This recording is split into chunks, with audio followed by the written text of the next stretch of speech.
VB Ramji bill ప్రకారం ఒక్కో గ్రామీణ కుటుంబానికి ఆర్థిక సంవత్సరంలో మాన్యువల్ పని కోసం 125 రోజుల ఉపాధిని హామీ ఇస్తుంది. గతంలో 100 రోజులు ఉండేది మహాత్మా గాంధీ రోజ్గార్ యోజనలో.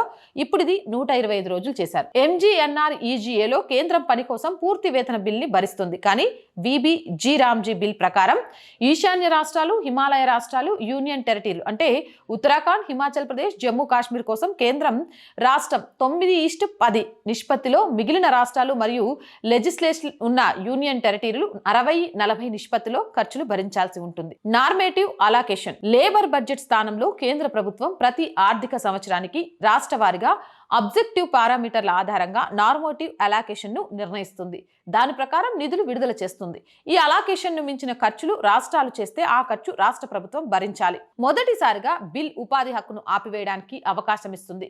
వ్యవసాయ ఋతువుల్లో అంటే పంటల విత్తు మరియు కోత సీజన్లు, కార్మికులు వ్యవసాయ పనులకు అందుబాటులో ఉండడానికి అన్ని వ్యవసాయ పనులు ప్రకటించిన పీక్ సీజన్లలో గ్రామీణ ఉపాధి పథకం పనులు చేపట్టకూడదు.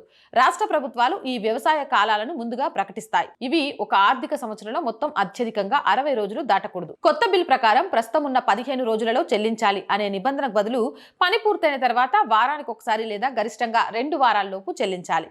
ఆలస్య చెల్లింపులుంటే 0.05% డైలీ ఆలస్య పెనాల్టీ ప్రస్తుతం లాగే ఉంటుంది.